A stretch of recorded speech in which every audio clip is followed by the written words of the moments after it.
नमस्कार, आप सभी का स्वागत है आशीष कोचिंग के इस नए वीडियो में। और जैसा कि हम उपसर्ग प्रत्यय पढ़ रहे हैं और साथ साथ में हम उसके प्रकार भी पढ़ते जा रहे हैं, तो उपसर्ग में तो हमने पढ़ा है उसके प्रकार के बारे में, और अब हम प्रत्यय में आगे उससे कुछ प्रकार पढ़ते जा रहे हैं। तो प्रत्यय का हम देखेंगे कि बहुत सारे प्रकार है, तो हम आगे पढ़ते जा रहे हैं और उसके पार्ट्स भी हम बनाते जा रहे हैं ताकि आप सबको समझ में आए कि उपसर्ग और प्रत्यय के आगे क्या क्या प्रकार है। तो हमने पहले कुछ प्रकार के बारे में पढ़ा था एक पार्ट में, फिर उसके बाद हमने दूसरे प्रकार पढ़ा हमने पार्ट 2 में, और उसके बाद जो ये है अब ये प्रत्यय हम जो पढ़ रहे हैं वो करणवाचक, यहाँ तक हमने पढ़ा था और अब हम इसके आगे पढ़ रहे हैं। तो देखिए, एक चीज मैंने जो खास लिखी है यहाँ पे ऊपर में, ताकि आप सभी को समझ में आए कि जो प्रत्यय की संख्या होती है वो अनगिनत होती है ना। तो बहुत सारे शब्द होते हैं और बहुत सारे शब्दों में हम प्रत्यय लगा करके बनाते हैं। उपसर्ग में भी बहुत सारे प्रत्यय हम शुरुआत में लगाते हैं और फिर शब्द बनाते हैं, और बहुत सारे ऐसे शब्द हैं जो उपसर्ग और प्रत्यय से मिलकर बनते हैं। तो देखिए, अब इसमें मैं पढ़ा रही हूँ आपको आगे ये भाववाचक कृदंत, है ना। तो क्रिया के व्यापार के बारे में इससे हमें पता चलता है। भाव हम समझते हैं, जैसे मैंने पहले भी कहा था कि कई चीज़ों के जब हम प्रकार पढ़ते हैं तो हम उसमें जानते हैं, जैसे उसके नाम से ही कभी कभी पता चल जाता है। तो इसमें क्रिया के व्यापार के बारे में पता चलता है कि क्रिया में क्या हो रहा है वो हमें पता चलता है, और इसे मैंने स्पष्ट करने के लिए ये किया है, प्रत्यय लिखा है, क्रिया लिखा है और उसका कृदंत रूप लिखा है। तो थोड़े थोड़े शब्द हम लेते जाएंगे और उसको थोड़ा थोड़ा सीखते जाएंगे कि हम कैसे प्रत्यय उसमें जोड़ रहे हैं और कैसे वो शब्द बन रहे हैं। तो जैसे इसमें मैंने लिखा है तो ये है आपका प्रत्यय हो गया जो बाद में जुड़ता है, शब्द के बाद में जुड़ता है। क्रिया हो गई दौड़ना, और इससे जो कृदंत रूप आपका बन रहा है वो बन रहा है दौड़।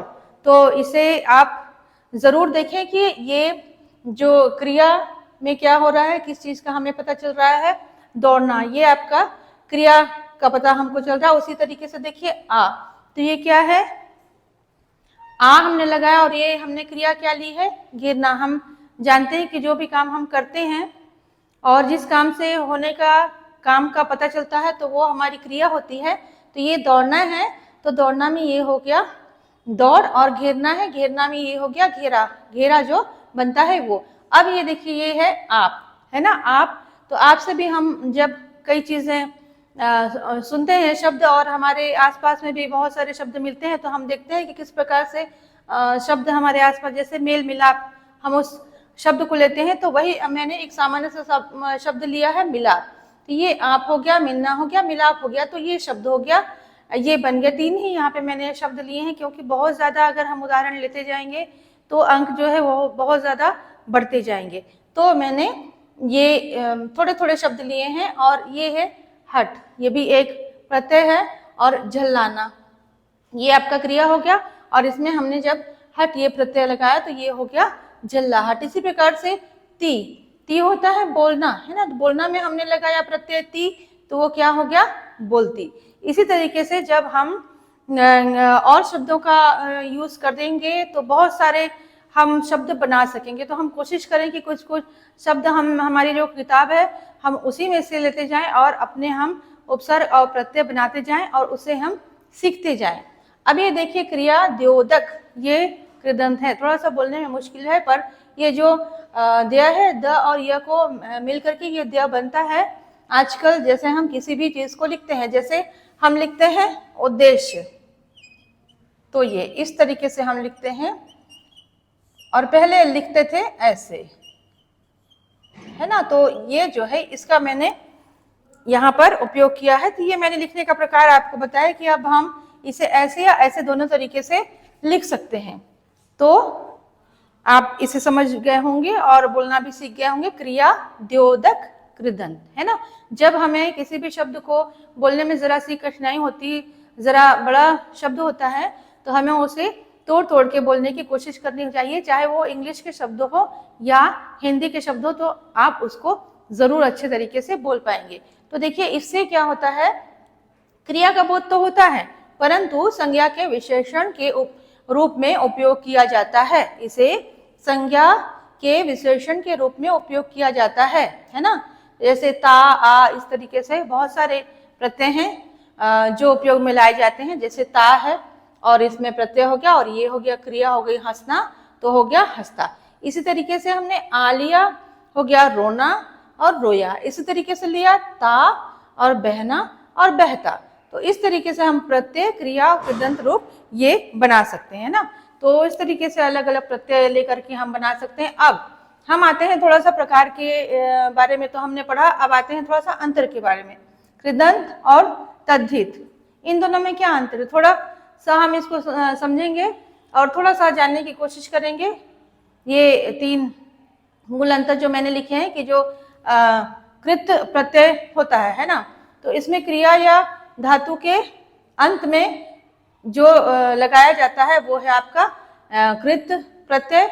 अब इससे बनने वाले शब्द जो होते हैं वो क्या होते हैं, कृदंत। क्रिया या धातु के अंत में इसे लगाया जाता है। अब ये जो तद्धित प्रत्यय आपका हो गया, ये संज्ञा, सर्वनाम और विशेषण के अंत में लगाया जाता है इस प्रत्यय को, और इससे बनने वाले जो शब्द हैं वो तद्धितांत कहलाते हैं। तो बहुत ज्यादा इसमें कोई अंतर नहीं है, बस हमें यही 2 अंतर या एक आध अंतर आप थोड़े से और इसमें बना सकते हैं। क्रिया के अंत में लगते हैं या धातु के अंत में लगते हैं, संज्ञा, सर्वनाम या विशेषण के अंत में लगते हैं, तो थोड़ा सा आप इसे बढ़ा सकते हैं। लेकिन अगर ना बढ़ाएं तो आपकी ये 2 आपने पहला और ये दूसरा अंतर देखा, और यही जो है वो मूल अंतर है इसमें।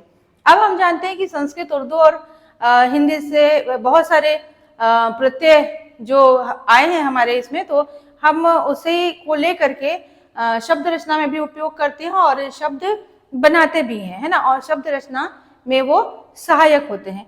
तो यही मैंने थोड़ा सा लिखा है कि यही मूल इसमें अंतर है, और संस्कृत, उर्दू और हिंदी इन सभी से तद्धित प्रत्यय आए हैं और हमारी हिंदी शब्द रचना में सहायक है। तो बस इतना सा अंतर आप जानिए, समझिए, और उसको अगर अंतर आता है तो आप उसे लिख सकते हैं।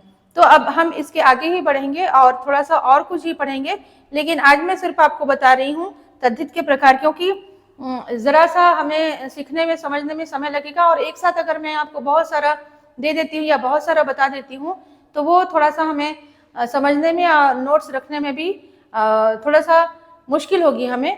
तो हम थोड़ा थोड़ा समझते चलें हर चीज को और अच्छे से समझते चलें, जैसा कि मैं बार बार कहती हूँ। तो तद्धित के जो प्रकार हैं वो हैं, इसके 8 प्रकार हैं। ये कर्तृवाचक, ये भाववाचक, औनवाचक, संबंधवाचक, अपव्ययवाचक, गुणवाचक, स्थानवाचक और अवयववाचक।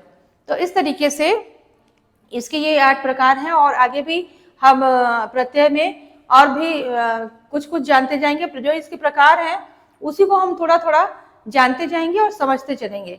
तो आप इतने जो पढ़ रहे हैं, समझ रहे हैं, तो हमें ज़रूर बताइए कि आपको कैसा लग रहा है ये जो हम पाठ पढ़ रहे हैं। शुरुआत से आपने कितना देखा है, कितना पढ़ा है।